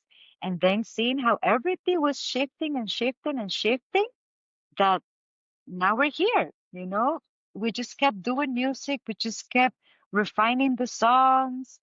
¿Qué pasa esto? Oh, she got out. She'll be in a moment. We just kept like refining. She'll be back. She got low battery. We just kept doing what we love. That's the thing with music specifically, because dance has been a long journey of our life, and dancing is like we've been there and we're shifting it. But music, it was there and we're like owning it. I feel, it's kind of like different. We just kept doing it and doing it, and then just like universe works, people started magnetizing. The resonance was just there of the heart and the thing and the wording and the drumming, and then we started realizing nobody does this, in Costa Rica. Nobody does this in the world. And we're like, really? People drum and sing? Like, I've seen, and they're like, no, but nobody does this. And it was hard for us to understand what these people mean by there's nothing like you. And it was not to just inflate our ego. It was serious. People were trying to say, hey, have you noticed that what you're doing, it's special and powerful, and you should do it more so you can reach more people. That was what people were saying. Not that we're good, nobody does this. And it took us a minute for us to like realize, because for us it's natural to sing, to drum, to create space, to do magic. It's natural because it comes easy to us. And that's when the doors, well, and somewhere in between that, I'm not really right with the chronology of it all. We started going to Europe, and in Europe, the song was the thing that people loved. They didn't care much for a dance or for they cared for music, for music and for drumming and for talks and for connection. And really, Europe was that space that allowed us to believe in ourselves and what we were doing because we could see it and because people would just say it. I always say when someone tells you something, let go, take your ego aside and the ego of the person. I know it's spirit working. You're being delivered a message from that person, from the store, from the Uber, from your mom. It's just a message that's been delivered if you've asked the question. So if you take it from there, the answer was always like, do more, do more, do more, sing more. And we just kept doing it. So it has been a beautiful journey because it allows us to heal in very different ways. It allows us to connect each other, as co-partners, as lovers, as friends, as sisters, as high priestesses that we are, to really go into that space of deeper connection within ourselves, then we could hold deeper spaces and we could just create. It's been beautiful and magical to be in these spaces. It's been beautiful and magical to allow everything to unfold because we didn't have an end goal of this. We already have our work with dancing. We already do something. We didn't have, it was just like a hobby, quote unquote. And now the hobby, it's one of the most strong pillars in our life, making music and allowing people to be happy and creating safe spaces and learning ourselves, remembering to play new instruments and to sing new songs and to own your voice. And then that's for another podcast, probably, how song and music have been a healing process for each and every one of us. But just knowing that when you are at service and you remove yourself and you allow the energy to move, magical things happen. The practice is to be as much grounded as you are, as much connected to the love of your heart, and as much, ¿cómo se dice? Like, have faith and trust that you're being guided at all times to then just create what you have to create. What I wanted to add about traveling and sharing music, drumming, and dancing, and the sacred arts in general is the feeling of having family everywhere is just so beautiful. That feeling of like, I always tell Gracie, like now we're looking for a new house here in Costa Rica, right? Because we're in that process now in our lives again. But I was telling her because I got here and so we're staying at my brother's and, Josie, our friend, she's like, come here. And then Meli, or another friend, come here. Now I always tell Gracie, we have so many houses all over the world. And I'm so grateful for that, like just the spaces that we've been holding in different spaces, in different countries beyond the offering that we're doing and beyond the music and beyond the dancing or the sacred arts or the smudging or whatever it is that we're supporting and beyond even the moon dance circles that we're supporting in Switzerland and all of this, beyond it all, we are creating a family worldwide, and so we have a home for all of our brothers and sisters here, and we have home in all of our brothers and sisters' houses everywhere. And so again, it takes us back to that piece of belonging, and so as Gracie was sharing so beautifully, it's like, again, this coming back to the music, coming back to the sound and being part of the universal melody, that we're all, every breath, every step is part of this universal melody that is constantly singing and constantly in play and constantly recording itself. For me, the most beautiful part of opening all of these doors is the family that we're able to expand and extend in all over the world. And I feel, it's like beams of light that are all over, and we're just attracted to them, and they're attracted and they attract back to each other. And so we're in that constant weaving, no, coming back and forth, um, everywhere. So yeah, for me, that's it. Like the sisterhood and the brotherhood and the community that that grows stronger year by year, travel by travel. So I'm so grateful for that point. So beautiful. Thank you for sharing that. Yeah. And to continue on that part too, like you create events, you host retreats, concerts, cacao circles. And by doing this, from what I've been seeing on your offerings, it's basically like the core of it is to support men or women reconnect to their sacred essence. And I just would love to hear you about that. Like, what for you does it mean to reconnect to your sacred essence as a human being today? Yeah. Well, for me, it's very personal for each person. And I feel when we open a space to actually, because every space we hold and we open, it's to allow the person to express themselves so they can hear themselves speaking, and then from there, they can hear other people's experience and they can either relate or not relate. And from there, bring the wisdom of what they need for themselves to move forward. So, one of the strong things that we are strong believers of is that wisdom does not come from one channel. This is why the circle is so important. This is why the offerings when we sit in a circle is so important, because if you're sitting in the circle, it depends on where you are standing that you look.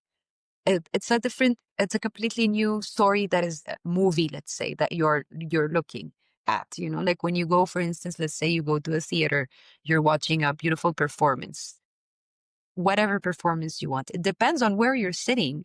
You're watching something different. It depends if you are on the stage or that on the other side of the stage, you are watching a different movie, And so when we come back to this circle, and this is for me, it's super, super important to constantly be reminding each others of that. When we come back to the circle, we allow spirit to manifest itself into the different channels of everybody who's sitting in the circle. Because in the circle, we're all the same. I can be facilitating or you can be facilitating, but at the time when we're there and we were sitting, whether it is with a cacao, without a cacao, with water, without a water, with a song, it doesn't matter what's linking us. Our hearts are already, connected in that circle, and the heart of Mother Earth and the heart of Father Sky is already connected to that circle because we are sitting together. And from that space, every share that happens in this circle, the most exotic one to the simplest one, has the same amount of information and wisdom coming through. It's just that the different channels that the people are sitting there can receive it differently. So for me, it's like holding those spaces in the most neutral way, and the most horizontal way, and the most humble way, using all of the different tools that we have been acquiring as we're moving into our path. Is just actually just como presenting all of the brothers and sisters to come to the circle with this wide, rainbow of options. You can sing, you can dance, you can light a fire, you can take a cacao, you can shake it off, you can talk it off, you can think it off, you can, hug it off, whatever works best for you today.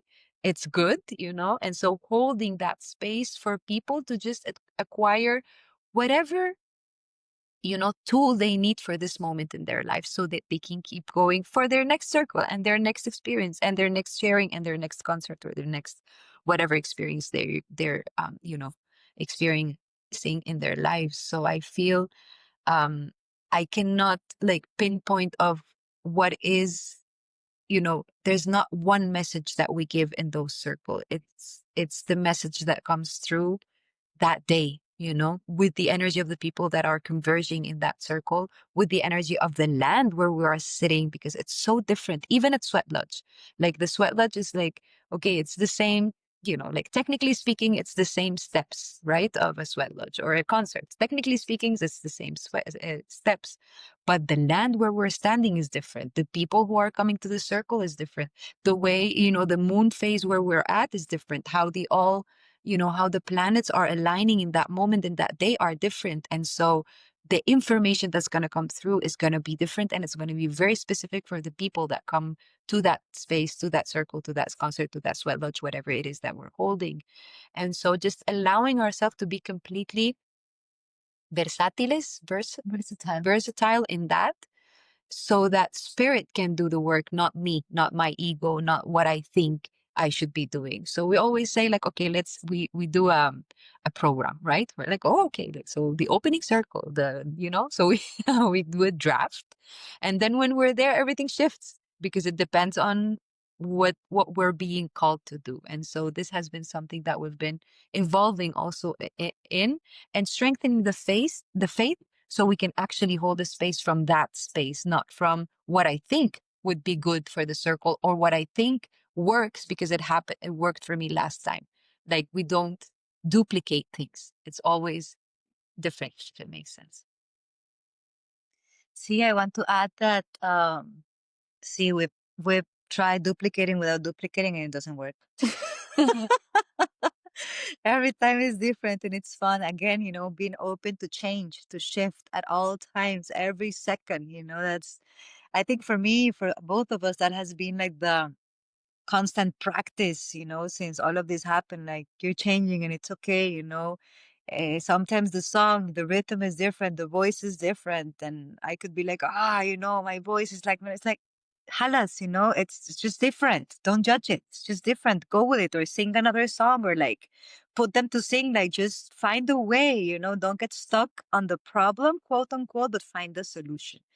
Um, Allowing people to reconnect with their essence what really resonates for me, because it looks in very different ways. And this is something Estelle so always says, like, if it's not fun, it's not worth it, and it's something so simple as that. Like, people allow themselves, at least for a second, to be so happy, or so something I said, something different, just not the regular, whoever they are regularly, whatever are the regular emotions or like basic feelings, all of these things. Like, if just for a second they could feel different and connect to that joy, openness, courage, trust, whatever it is, then that's what connecting to their essence is in that specific moment, because for a second, maybe in a dynamic, in interaction, like sharing your story with a stranger, because, we do different things in the circle. And then people think they feel uncomfortable talking to strangers, but actually they feel the most comfortable because they really can just be themselves, and we love doing this kind of dynamics of, like, I don't know, introduce yourself or like share something X, Y. And then they are surprised by the information that comes to them. And then they're like, oh my God, I didn't know. I wanted to like be a baker. I didn't know there was that. And almost always are like everything we dreamt as a boy or as a girl, or everything we always put like I wish, or the dreams. And then these spaces allow us to come back to, then why aren't you doing that wish or that dream? If it's alive for you, what can you do to do it? And that for me, it's like connecting to the essence, connecting back to the lost dreams or talents or gifts, the unknown things that are left behind in the ether because we are too much of an adult and too serious in life to even think of those things. And remember that they're coming up there for a reason. And maybe singing or dancing or just sharing that for a moment gives clarity to people. So it's very different what it means for them to connect with their essence. But for me, it's always connecting back to that something that feels much more alive than what you are. And then seeing their heart spark or the smile spark, or their tears, are coming down because they're letting go of something. It's just really connecting back to that energy, and you just feel it and you just see it. They're like back up. They're just in shock because they just remember something that's so obvious and so basic, but they just remembered it and so powerful at the moment. Then they can reshift. Maybe not. Maybe they do the dream. Maybe it just happened. Maybe they just had the energy for that moment and then they go back to themselves. Or maybe this drive moves them somewhere different. But this is something that I think I highly it's highly encouraged in the circle. You know, we don't know what's going to happen, but we do know that you're going to connect to your essence for sure. How that's going to look, you tell me at the end of the circle. You tell me what sparked up, what you, and almost always it's a remembrance, a dream, a feeling, a project, a plan, a travel, like something that it was just there, and then it's allowed to give the tools and the information of the or the talks. You know, we're super good at talking, as you can see. We're like, we just love, talking about life and everything, or just give the, maybe the right information or the right steps or the right encouragement. Sometimes everything we need is just someone to tell us, go try. It's gonna be okay. No one's gonna, you're not gonna, ¿cómo se dice? Like, defraudar. You're not gonna let everybody down. Just go try it. Sometimes we just need a little bit courage, a little bit of guidance, and a little bit of trust. And this is why I said let's be kind to each other. Sometimes we just need that one person to trust in ourselves just for 1 second, so that we can remember that we can trust in ourselves. And we have one of a beautiful man elder that we met in the way. He would always tell us when we were a little bit like complicated, he would always tell us, I can trust for you if you cannot trust yourself today. He would always tell me this. Like when I was like, I don't know what to do with this, would be like, you know what, just for today, I'll trust for you because clearly you can't.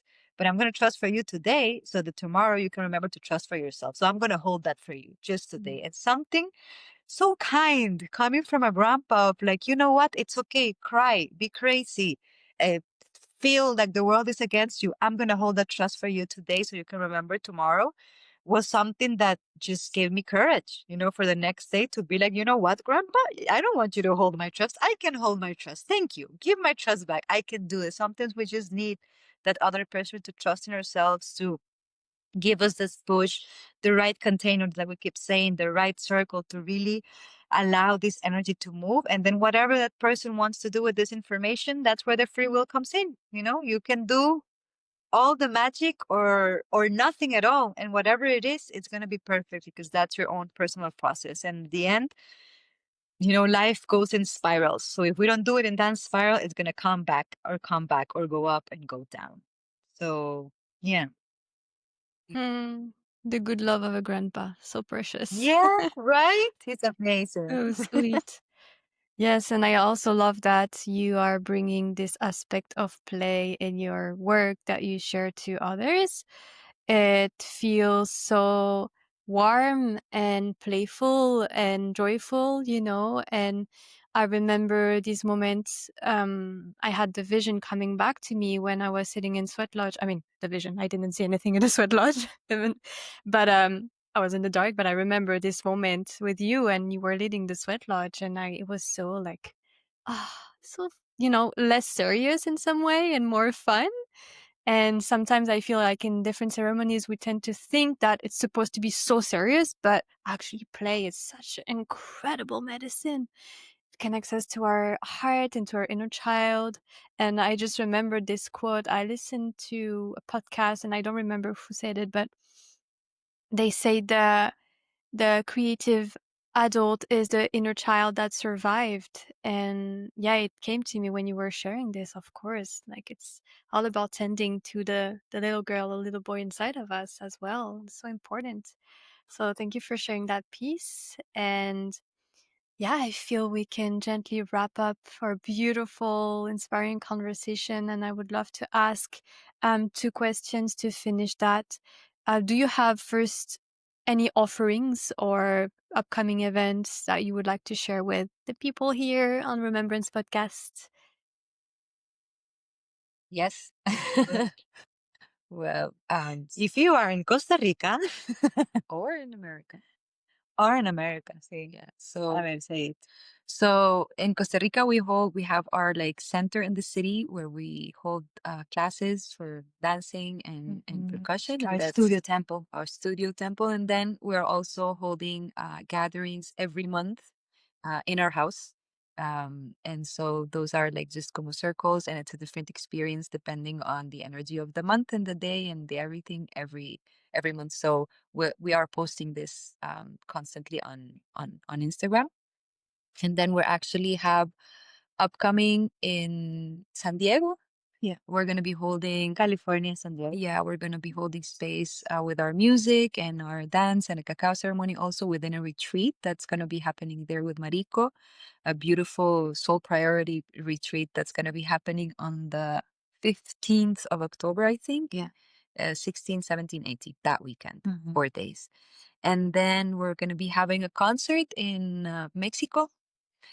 Yes. That's yes, that's gonna be on the 6th of 5th, 6th of December. yeah, 5th and 6th of December. And also we're gonna be holding it also in Mexico a couple of workshops around that same time. So this is coming up for now.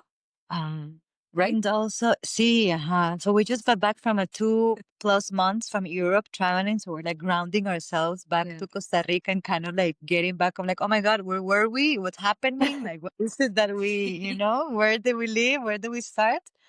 But these are the offerings that we're doing.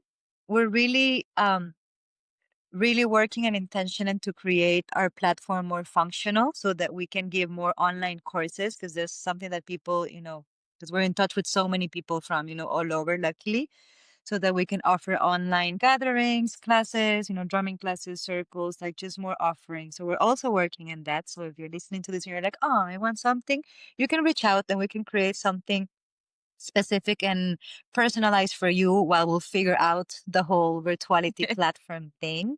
It's important to say Yes, this it is, because it is. yeah. So yeah, we're working on that and we're also very soon, I don't know when, recording our new music. So our new album is coming up. Yay. I want to say new and I want to say first because we've had Yeah. some songs recorded, but here and there. And now we're actually going to like take the time and space to fully record our new sound, our new voice, our new drumming, our new energy and putting it out there. So we're really making space for that. And we'll So be exciting. sharing it for sure so that you can have it. We're even changing the name Elaki. Yeah. You can find us in Spotify, pero somebody told us, you know what? You don't sound like that anymore. And we're like, you know what? You're right. We don't sound like that anymore. So that just inspired us to like really get playful serious into this so that we can allow to have more music and then that people can also benefit from all of this magic. So that's also an upcoming thing that's happening. You can follow us on Instagram. I'm sure Megan will share in the description here, MOD and Sacred Arts. There's our webpage. We do a lot of like private and intimate, again, if you're in Costa Rica or if you want to fly us, we also fly for people that really want to. Intimate retreats, concerts, events, mentorings, trainings, like whatever you want, we'll figure it out. This is how we do it. It's hard for us to just put one format because as we've been speaking, everything shifts. And as long as we have the tools or the drive to do it, then you have an ask, then we can meet that ask and make it happen. So yeah. Sounds amazing. I'm so excited for the new album coming. Oh my goodness. So cool. I just got excited. I just thought of it like, oh my God, all of this is coming up. Yeah. Yeah, and maybe a last question. Is there, yeah, to wrap this up, is there any prayer, a piece of wisdom, a final reflection, song you'd like to leave us, today?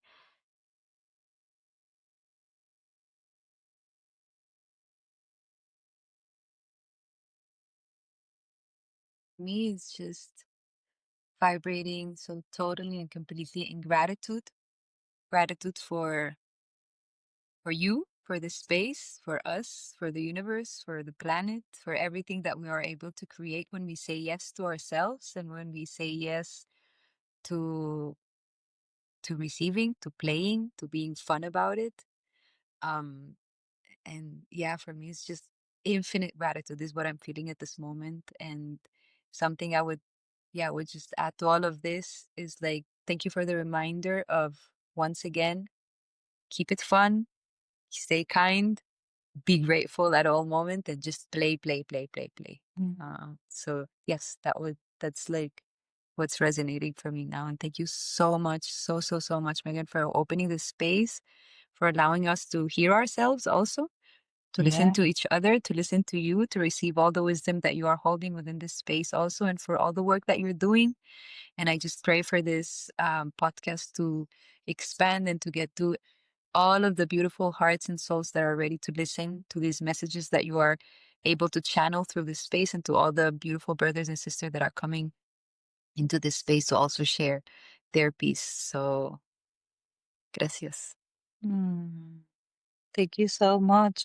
I was just thinking, like, well, yes, all of this, of course, joy, kind, will, everything we've saying, but I was just thinking, like, allow yourself to be bold, to be creative, to be unapologetical, to just be you, whatever that means. We are in a crazy world, so we might as well just be crazy and express and live and see what we are. So, wishing us and everybody out there hearing these things that remember that you're not alone. We're together, whether through a podcast, through a song, through an Instagram post, through a direct human being on the other end. Like, there's so many of us around the world. So just ask and you will be guided where you can find your tribe, your people, your gifts, your talents, those spaces that can really nurture you, like really remember your voice. Just ask the universe, ask yourself, because we're not alone, we're all together in these things. Be super courageous to do all of these things. Like, remember your boldness, remember your courage, remember your drive, like the kid that drove your mom crazy asking 1,000 questions. Like, bring that kid back, or the kid, the she kid back into the space. And remember to be joyful, through it all. Remember that we're here to love, to experiment. It's one life and it goes very fast. So we might as well make the best out of it. Be courageous, be joyful, be kind, and knowing that it's okay to remember and that it's okay to shift and to be someone different every second, especially as women. That we go to the lunar cycle. That's another podcast. But it's okay that we're shifting. It's okay that we're remembering to love ourselves, and to just rise together. So yeah, thank you so much, Megan, for this. I want to sit down and write everyone that we just shared. Like, I feel so inspired right now by your questions, by what you're doing, by all this information that's going to be available for everyone. Like, really, thank you for just trusting us and for putting this information that's just going to resonate in someone's heart or ear, and just make that it's already a shift, and that's all we need. We don't need to care how. We just need to, like, follow the spark in our heart. So thank you so much for the service that you're doing, for you being beautiful. It's been amazing to see you also blossoming in everything that you are. I can't wait to see you very soon next year. And yeah, you're amazing. Thank you so much. Wow, thank you so much. My heart is just filled with so much gratitude right now with this incredible conversation, listening to you, your transmission, and the wisdom coming through. And it was such a conversation that was so fluid and organic, and we went into so many portals that were so filled with passion and fire and love, and I just really, really loved it. And I'm so grateful for you and for everyone that is present with us listening to this podcast. And I hope that, you've been receiving the many transmissions and nuggets of wisdom that have been shared by these beautiful women, Estelle and Gracie. And thank you so much. I'm going to close the portal, the conversation here. So thank you to both of you. Thank you, everyone. And until next time. Thank you. Thank Ciao. you.